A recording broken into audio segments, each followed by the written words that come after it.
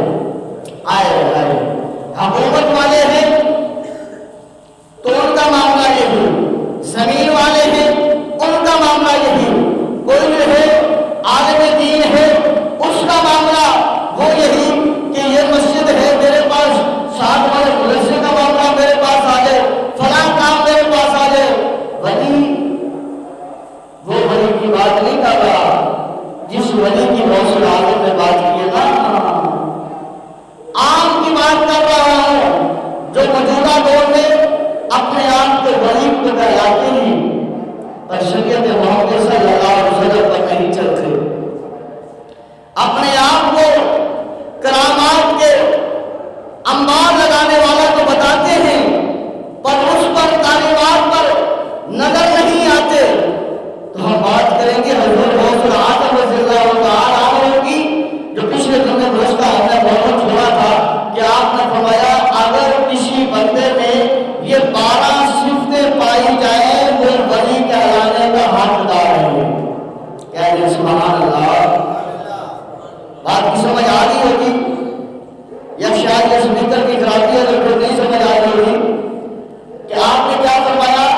آپ نے فرمایا اگر کسی بندے میں 12 صفتیں پائی جائیں تو وہ ولی کہلانے کا حقدار ہے. اگر 12 صفتوں میں، یہ بھی یاد رکھ لیں، اگر 12 صفتوں میں اگر اس میں کوئی صفت نہیں پائی جاتی، آپ فرماتے ہیں کہ وہ ولی کہلانے کا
بادشاہت، حقیقی امیری، حقیقی دولت، حقیقی شہرت وہ کچھ اور ہے، وہ کچھ اور ہے۔ آئیے مثال کی طرف اور حقائق کی طرف اور جو ہے وہ کرامت کی طرف آپ کو لے چلتا ہوں۔ آپ کا باعث بنے گا کہ حضرت ابراہیم بن ادم رضی اللہ تعالیٰ عنہ، حضرت ابراہیم بن ادم رضی اللہ تعالیٰ عنہ آپ بہت بڑے بزرگ گزرے ہیں، بہت بڑے گزرے ہیں، ایسے ولی جو ولایت کا حق رکھتے تھے۔ آپ کو پتہ چلا کہ ولایت، حقیقی حقیقی بادشاہ کیسے پتہ بنتا ہے۔ ابراہیم بن ادم رحمۃ اللہ علیہ، آپ بخارا شہر میں آپ کی بادشاہ ہیں، آپ سلطان ہیں، حاکم ہیں۔ توجہ سے سنتا ہے، ابراہیم بن ادم بخارا شہر کے بادشاہ ہیں اور کہتے ہیں یہ بادشاہ تھے، لوگ تابع ہیں، فوج تابع ہے، ہر چیز تابع ہے۔ حقیقی بادشاہ سن لیجیے توجہ کے ساتھ، آپ فرماتے ہیں یہ بادشاہ ہے کہ فوج تابع ہے، یہ لوگ تابع ہیں، یہ کیسے تابع ہے؟ جب سامنے آتے ہیں کہتے ہیں بادشاہ سلامت، بادشاہ سلامت، جب اس سائڈ میں ہوتے ہیں تو تالیاں دیتے ہیں۔ اللہ اکبر، حقیقی بادشاہ بنا ہوگا، فرمایا یہ کیسی بادشاہ ہے؟ سامنے فوجی کھڑے ہیں، ہزاروں کی تعداد ہے، سرود مار رہے ہیں، پولیس والے کھڑے ہیں، ہزاروں کی تعداد میں ہے، لاکھوں کی تعداد میں ہے، سرود مار رہے ہیں۔ جب ہی ابراہیم بن ادم اپنے کمرے میں جاتے ہیں، وہی پولیس والے، وہی فوجی، وہی نوکر، وہی چاکر پیچھے کھڑے ہو کے باتیں کرتے ہیں۔ آپ فرمائیں حقیقی بادشاہ بنا ہوگا، آپ نے بادشاہ کو چھوڑ دیا۔ حقیقی بادشاہ کی طرف آئیے، بادشاہ کو چھوڑ دیا اور مکہ معظمہ کی طرف آپ نے سفر کیا۔ حضرت فضیل بن عیاض رحمۃ اللہ علیہ کے پاس آپ وہاں پر کچھ عرصہ ٹھہرے، عبادت کی، اللہ کیا۔ وہاں پر آپ نے شریعت محمد صلی اللہ علیہ وسلم کی تعلیمات کو حاصل کیا اور پھر وہاں سے آپ جو ہے بغداد کی طرف چلے، ملک شام کی طرف چلے اور وہاں پر آپ ایک دریا کے کنارے پر بیٹھ کر اللہ کر رہے ہیں۔ اب شہر بخارا میں آپ کا بادشاہ تھی، آپ کی روب کا دبدبا تھا، چھوڑ دیں، مکہ گئے، مدینہ گئے، آپ نے وہاں سے تعلیم حاصل کی، شریعت محمدیہ کا درس لیا، فضیل بن عیاض رحمۃ اللہ علیہ کی بارگاہ میں رہ کر آپ نے بڑا کچھ حاصل کیا۔ واپسی ملک شام کی طرف پہنچے اور ایک دریا کے کنارے بیٹھ گئے، وہاں ایک جھگی بنائی، ایک مکان بنایا اور وہاں بیٹھ کر آپ اللہ کر رہے ہیں۔ اور اس جگہ کا جو بادشاہ ہے، ملک شام کا جو بادشاہ ہے یا اس جگہ علاقے کا جو بادشاہ ہے، اسے پتہ چلتا ہے یا شہر بخارا کا بادشاہ ابراہیم بن ادم میرے علاقے میں آ کر ایک دریا کے کنارے میں جھگی بنا کر بیٹھا ہے اور بیٹھ کر سوئی کے ساتھ کپڑے گودڑی شریف کی سلائی کر رہا ہے۔ کہتے سبحان اللہ، ایک اللہ کا ولی بادشاہت کو چھوڑ کر حقیقی بادشاہ کی طرف آ گئے، دریا کنارے بیٹھ کر سوئی کے ساتھ کپڑا یا گدڑی شریف جو ہے وہ سلائی کر رہے ہیں۔ اس بادشاہ کو پتا چلا یار وقت کا بادشاہ تھا، بخارا شہر کا بادشاہ تھا، سلطان تھا اور یہاں بیٹھا ہے۔ وہ آیا اس کے پاس اور کہا ابراہیم بن ادم کیا ہو گیا تجھے، مجنون ہو گیا ہے تو؟ آپ نے فرمایا کیا ہوا؟ کہا دیکھ آج جو ہے تو کس قدر پست ہو گیا ہے، زمین پر آ گیا ہے کہ آج اپنا کام خود کر رہا ہے، سوئی کے ساتھ اپنی گدڑی سی رہا ہے۔ اور بخارا شہر کا تو سلطان تھا، بادشاہ تھا، اتنی فوج تیرے تابع تھی، اتنے نوکر چاکر تیرے تھے اور تو نے کیا کیا؟ بادشاہ کو چھوڑ دیا، بادشاہ کو چھوڑ دیا۔ آپ نے فرمایا اس سلطان کو، اس بادشاہ کو، تو کس بادشاہ کی بات کرتا ہے؟ کہا شہر بخارا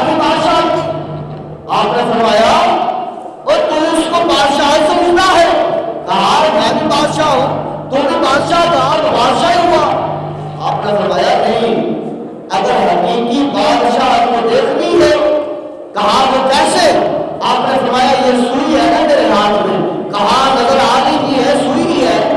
آپ نے فرمایا یہ دریا دیکھ رہا ہے. کہا دیکھ رہا ہوں. آپ نے فرمایا یہ پھر دیکھ اس سوئی کو. السلام علیکم یا رسول اللہ وعلیٰ رکھا صاحب یا حمد اللہ. آپ کہاں پہنچی؟ آپ نے فرمایا یہ سوئی دیکھی ہے. کہاں نظر آ رہی ہے. کہا پھر اس کا نظارہ دیکھ. آپ نے وہ سوئی جو ہاتھ میں پکڑی ہوئی ہے اس دریا میں پھینک دی اور اس بادشاہ کو کہا اب تو نے دیکھنا ہے، معائنہ یہ کرنا ہے کہ سوئی یہ چلی گئی ہے، یہ واپس کیسے آئے گی؟ اس بادشاہ نے کہا یہ ممکن نہیں ہے یہ واپس آ جائے، یہ کتنی گہرائی ہے. آپ نے فرمایا تو ابھی دیکھ لے اور فیصلہ کرنا ہے یہ بادشاہ ٹھیک ہے یہ وہ بادشاہ ٹھیک تھی. کہا کیسے؟ آپ نے فرمایا صبر کر اور کہا اے مچھلیوں، اے اس دریا میں رہنے والی مچھلیوں، میری سوئی جو اس دریا میں گری ہے وہ لا کر دو نا. بیٹھے نہیں ہیں. اللہ اکبر. اس کتاب میں آتا ہے اور یہ کتاب لکھنے والے حضرت عبد القادر جیلانی ہے اور کتاب کا نام حریت الطالبین ہے. اس میں آپ یہ کرامت لکھتے ہیں اور جب آپ نے یہ فرمایا 1000 یا اس سے بھی زیادہ مچھلیاں اپنے منہ میں سونے کی سوئیاں لے کر باہر آ گئی ہیں اور آپ کے قدموں کو بوسہ بھی دے رہی ہے اور آپ کے قدموں میں سوئیاں بھی رکھ رہی ہے. وہ بادشاہ دیکھتا ہے پاؤں سے زمین نکل جاتی ہے، آپ کے قدموں میں گر جاتا ہے. کہتا ہے ابراہیم بن آدم اگر یہ بادشاہت اس بادشاہت کے بدلے ملتی ہے تو میرے پاس لاکھوں ایسی بادشاہتیں ہوں، میں اس پر قربان کر دوں. تو انسان کو انسان کیا جب حیوان مچھلیاں جو ہے آپ کا کہنا ماننے لگ جائے تو تب جا کر پتہ چلتا ہے کہ یہ حقیقی بادشاہت ہے. آئیے آپ کو بتاتے ہیں حضور غوث العظم نے 12 ولی کی صفات کون کون سی بیان کی ہے. اگر ان میں سے ایک صفت نہ ہو تو آپ نے دیکھنا ہے اور آپ نے معائنہ کرنا ہے کہ وہ پھر ولی کی لسٹ میں نہیں ہے، چاہے وہ کسی عہدے پر ہو. پہلا نمبر پہ حضور عبد القادر جیلانی فرماتے ہیں کتاب کا نام القواعد الجواہر. حضور عبد القادر جیلانی کی زندگی پر ہے. القواعد الجواہر کتاب کا نام ہے. آپ نے فرمایا جس ولی میں یہ 12 صفتوں میں سے ایک صفت نہ ہو وہ ولایت کے قابل نہیں. پہلا نمبر پہ آپ نے فرمایا اس ولی میں 2 اللہ والی صفتیں ہونی چاہیے. بولیے بولیے. پہلے ولی میں 2 صفتیں کس والی ہونی چاہیے؟ اللہ والی. کیا دے اللہ والی؟ کیا دے سارے کیا جملہ جواب سے یاد بھی ہو جائے گا. 2 صفتیں کس والی ہونی چاہیے؟ اللہ والی. وہ کون کون سی؟ اللہ والی ستار غفار. وہ بندہ 2 صفتوں کا حامل ہونا چاہیے، وہ خدا والی ہوں. کون کون سی؟ ستار اور غفار. ستار کا مطلب پردہ ڈالنے والا، پردہ ڈالنے والا، اور غفار کا مطلب معاف کرنے والا. اور اب آپ نے دیکھنا ہے جو ولی ہو اگر وہ کہیں پر کھڑا ہو کر کسی کی ماں، بہن، بیٹی، بھائی کی بات کر رہا ہو تو سمجھ لینا یہ ولایت کی پہلی منزل پر بھی نہیں ہے. اگر اس کے پاس کسی کی بہن آتی ہے دم کروانے کے لیے، کسی کی بہن کا معاملہ اگر اس کے پاس آ گیا ہے، وہ لوگوں کے سامنے کہتا پھرے کہ میں نے فلاں لڑکی کو، فلاں عورت کو، فلاں کو، فلاں کی بہن کو، فلاں کی بیوی کو میں نے یہ کام کیا تھا، یا میں نے اس کی رخصتی کروائی تھی، یا میں نے اس کی شادی کروائی تھی، یا میں نے اس کا جہیز کا بندوبست کیا تھا، یا میں نے یہ کیا تھا، تو سمجھ لینا یہ ستار والے صفت میں نہیں ہے. پہلی صفت پردہ ڈالنے والا. اگر وہ کسی کے عیبوں پر پردہ نہیں ڈالتا، چوکوں میں چوراہوں میں کھڑا ہو کر اس کے عیب جو ہے ڈنڈوتا پھرتا ہے، اور جب بیان کرنے کی باری ہے اگر اسٹیج پر آ کر کہے کہ میں نے فلاں مرید کی، میں نے فلاں مرید کی مدد کی ہے، میں نے اس کی بیٹی کی اللہ کی جو صفت پہلی ہے اس پر یہ نہیں چل رہا ہے، ولی والی صفت میں نہیں ہے۔ دوسری، غفار، معاف کرنے والا ہو، معاف کرنے والا ہو۔ جو بندہ کھڑا کھڑا کہے یہ بات میں معاف نہیں کر سکتا، میں مرید کو معاف نہیں کر سکتا، فلاں نے میرے سے ظلم کیا ہے، میں معاف نہیں کروں گا، میں نے بددعا کر دی ہے، میں نے یہ کر دیا ہے، تو سمجھ لینا جو غفار ہے، معاف کرنے والی جو اللہ کی دوسری صفت اس ولی میں ہونی تھی وہ بھی نہیں ہے، ولایت کی دوسری منزل پر، دوسری سیڑھی پر نہیں ہے۔ پتہ چل جائے گا، پہلا ستار، پردہ ڈالنے والا، دوسرا غفار، معاف کرنے والا۔ اب آ جائیے، حضرت موسیٰ آدم نے فرمایا اس میں دو نبی کریم صلی اللہ علیہ وسلم والی صفتیں ہونی چاہیے۔ کون سی؟ اس میں دو نبی کریم صلی اللہ علیہ وسلم والی صفتیں ہونی چاہیے۔ وہ کون کون سی؟ ایک شفیق اور دوسری رفیق۔ ایک شفیق شفقت کرنے والا، ایک رفیق رفاقت رکھنے والا، درگزری کرنے والا، نرمی کرنے والا، پیار و محبت کے ساتھ پیش آنے والا۔ یہ دو صفتیں اس میں آقا کریم والی ہونی چاہیے۔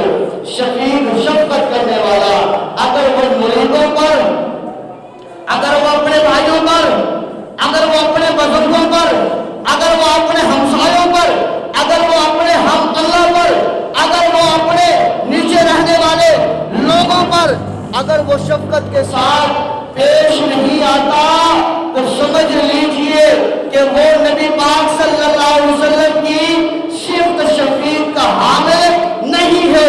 اگر وہ شفیق کی منزل کا حامل نہیں ہے تو پھر ولایت کے منزل پر نہیں ہے۔ اب چوتھی، نرمی کرنے والا، رفیق ہونا چاہیے۔ اگر کوئی جو ہے اپنے مرید کے ساتھ نرمی کے ساتھ پیش نہیں آتا، سختی کرتا ہے، اپنے مزدور کے ساتھ سختی کرتا ہے، اپنے غلام کے ساتھ سختی کرتا ہے، اپنے ہم اللہ کے ساتھ سختی کرتا ہے، تو سمجھ لیجئے وہ محبوب علیہ السلام کی صرف نرمی کا حامل نہیں ہے۔ جب حامل نہیں ہے تو پھر اس منصب پر نہیں ہے۔ اب آئیے، آپ فرماتے ہیں دو اس میں ابو بکر صدیق والی صفتیں ہونی چاہیے۔ کس والی ہونی چاہیے؟ دو ابو بکر صدیق والی۔ نمبر ایک کہ وہ صادق ہو، نمبر دو وہ متصدق ہو، جب بولے تو سچ بولے، متصدق ایسا سچ بولے کہ اسے جھٹلانے والا نہ ہو۔ آج جو ولی بنا ہوا ہے یا ولی بنے ہوئے ہیں تو کیا وہ اس صفت پر ہے کہ جب بھی بولے سچ بولے، اور ایسا سچ اور پھر اس پر قائم رہ سکے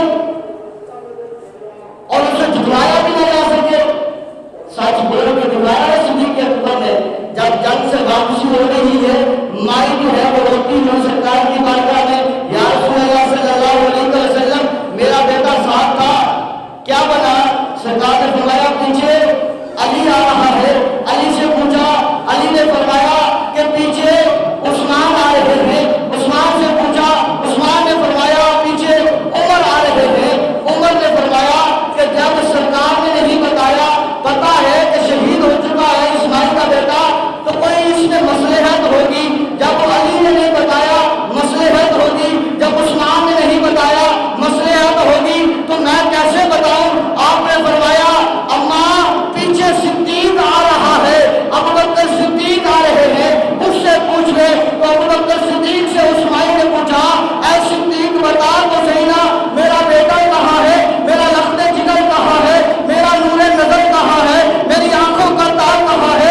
ولایت کے منصب پر نہیں ہے۔